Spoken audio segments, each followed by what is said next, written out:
Hello class 9th students, चलिए हम लोग आगे डेमोक्रेसी के बारे में पढ़ना शुरू करते हैं। अब तक हमने फीचर्स को डिस्कस किया था। अब देखेंगे कि डिसीजन का क्या असर पड़ता है डेमोक्रेसी के ऊपर। जब कोई लीडर फैसला लेते हैं तो उसका क्या असर पड़ता है देश के ऊपर या डेमोक्रेसी के ऊपर। पहले हम उदाहरण पाकिस्तान का देखेंगे। In Pakistan, general Pervez Musharraf led a military coup in October 1999।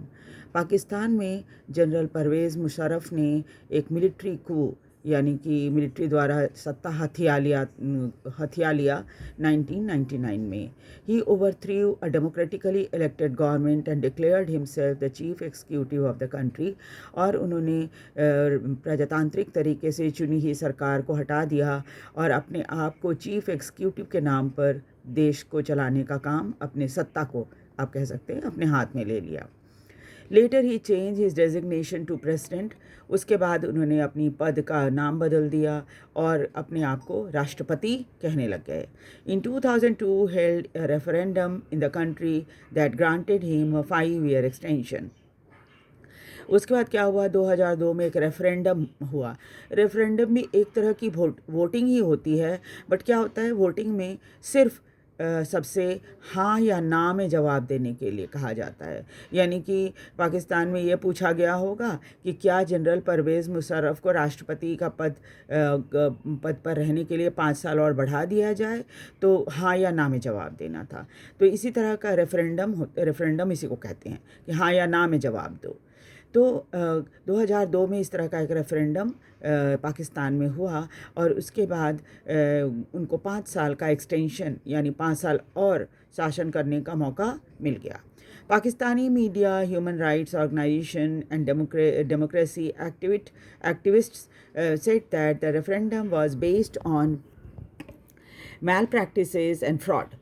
और तब क्या हुआ, इसका बहुत विरोध भी हुआ पाकिस्तान में। पाकिस्तान की मीडिया ने जो ह्यूमन राइट्स या मानवाधिकार आयोग होते हैं, वो उस तरह की ऑर्गेनाइजेशन, जो आयोग नहीं, ऑर्गेनाइजेशन जो होती हैं वो, और डेमोक्रेसी के जो एक्टिविस्ट होते हैं, जो डेमोक्रेसी को बढ़ावा देने वाले लोग होते हैं, उन लोगों ने भी इस रेफरेंडम का विरोध किया। उन्होंने कहा कि इस रेफरेंडम को करवाने में बहुत तरह की गलत तरीके और फ्रॉड किया गया है। यानी हाँ या ना में जो लोगों ने जवाब दिया है उसमें थोड़े से चेंजेस वगैरह कर दिए हैं, है ना, धोखाधड़ी के तौर पर इसे कहा गया है ना।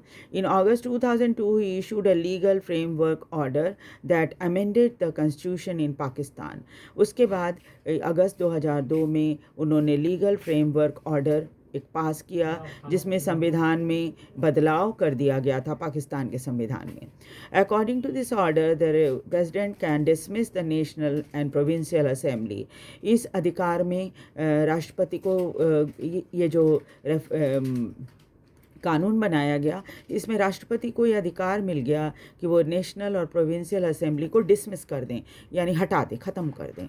The work of the civilian cabinet is supervised by national security council which is dominated by military officer. और अब क्या था, जितने सिविलियन कैबिनेट यानी कैबिनेट मिनिस्टर वगैरह जो थे, उन पर नज़र जो है नेशनल सिक्योरिटी काउंसिल की रहती थी, जिसमें मिलिट्री ऑफिसर ज़्यादा होते थे। आफ्टर पासिंग द लॉ, फिर कानून पास हुआ। Elections were held to the national and provincial assembly, और नेशनल और प्रोविंशियल असेंबली के लिए इलेक्शन हुए। So Pakistan has had election. फिर पाकिस्तान में इलेक्शन हुआ। Elected representative have some power, और जो लोग चुने गए उनको कुछ पावर मिली। But the final power rested with military officers and general Musharraf himself. लेकिन ये सब सिर्फ दिखावा के लिए था, असली ताकत तो मिलिट्री ऑफिसर्स और जनरल परवेज़ मुशर्रफ के हाथ में थी।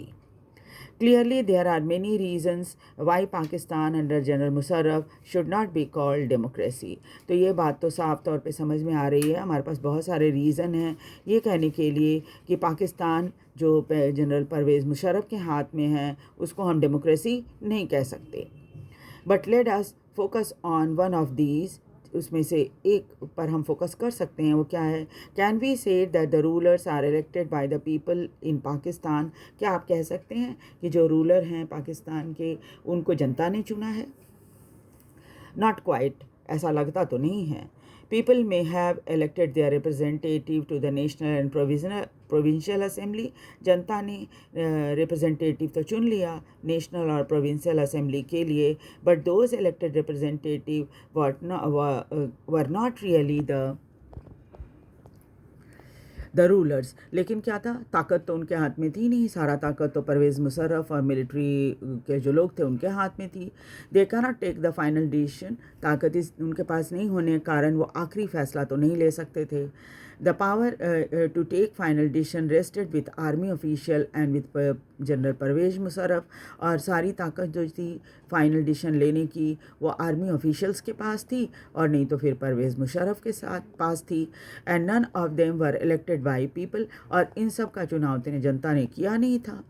This happen in many dictatorship, ये कई देशों में जहाँ डिक्टेटरशिप है और मोनार्कीज़ हैं वहाँ ये होता रहा है।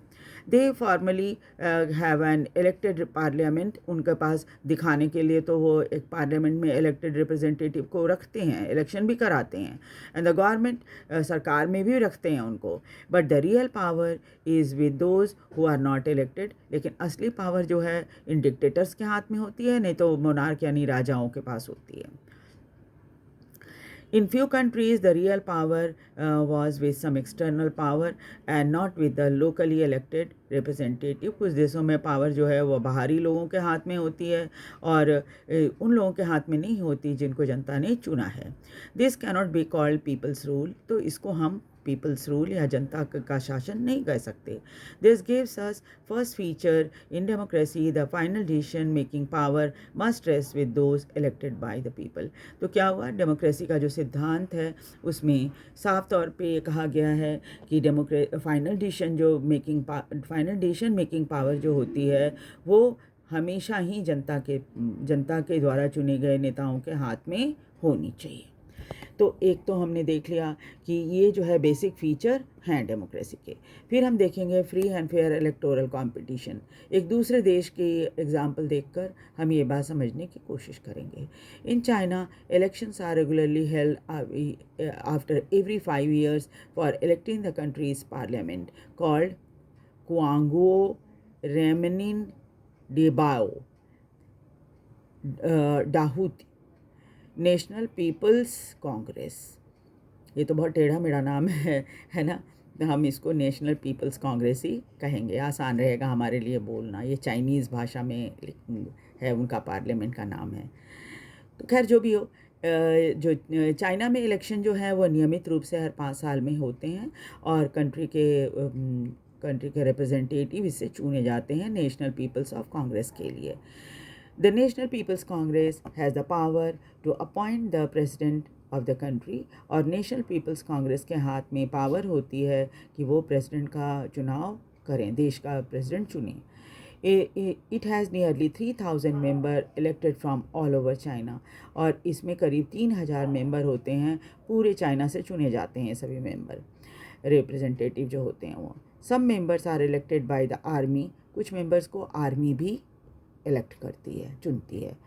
बिफोर कंटेस्टिंग इलेक्शन होने से पहले a candidate need the approval of the Chinese communist party.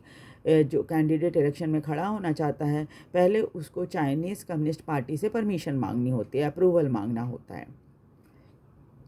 Only those who are the members of the Chinese Communist Party or the 8 smaller parties allied to it were allowed to contest election held in 2002-2003।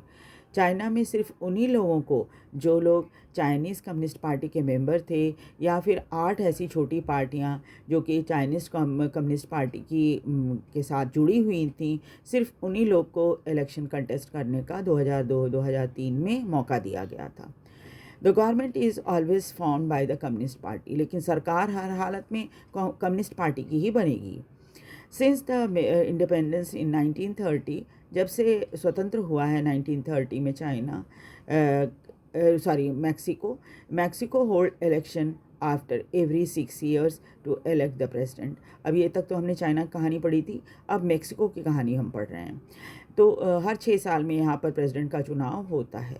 The country has never been under the military और dictatorship rule. वैसे तो Mexico देश जो है वो कभी भी military शासक या डिक्टेटर के हाथ में नहीं रहा है। But until 2000 every election was one by PRI party. तो सन 2000 के बाद जितने इलेक्शन हुए हैं सब में ये जो PRI पार्टी है, इंस्टीट्यूशनल रिवोल्यूशनरी पार्टी, इसी का चुनाव हुआ है। Opposition parties did not contest election. जो विरोधी पार्टियां हैं वो इलेक्शन में खड़ी नहीं होती, but never manage to win. और नहीं, पार्टियां खड़ी तो होती हैं लेकिन कभी जीत नहीं पाती। The PRI was known to use many dirty tricks to win election. ये PRI पार्टी जो है ये बहुत सारे गंदे तरीके अपनाती है इलेक्शन जीतने के लिए। All those who were employed in government offices had to attend its party meeting. जितने लोग सरकारी कर्मचारी हैं सबको जब पार्टी की मीटिंग होती है उसमें आना होता है, यानी शामिल होना होता है मीटिंग में। Teachers of government school used to force parent to vote for PRI।